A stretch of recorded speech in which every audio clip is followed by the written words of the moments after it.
Hi hello నమస్తే welcome to our channel easy kitchen 96. ఇప్పుడు మనం తాటి బెల్లంతో కొబ్బరి లడ్డు ఎలా చేయాలో చూద్దాం. కావాల్సిన పదార్థాలు: తాటి బెల్లం, పచ్చి కొబ్బరి, మిరియాలు, యాలకులు, నెయ్యి.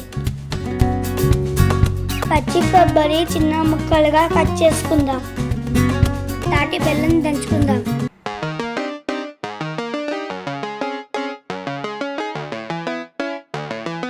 కట్ చేసుకున్న కొబ్బరి ముక్కలు, మిరియాలు, యాలకులు గ్రైండ్ చేసుకుందాం.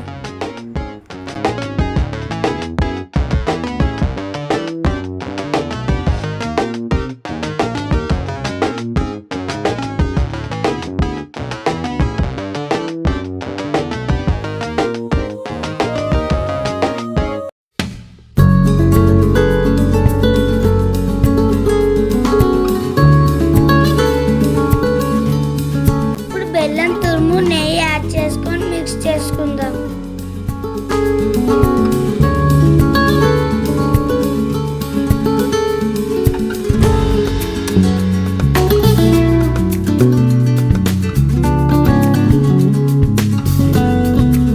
మిక్స్ చేసుకున్న మిశ్రమాన్ని ప్లేట్లోకి తీసుకుందాం. ఆ తర్వాత చిన్న ఉండలుగా చేసుకుందాం. తాటి బెల్లం కొబ్బరి laddu ready. Thank you for watching. Please like, share our channel.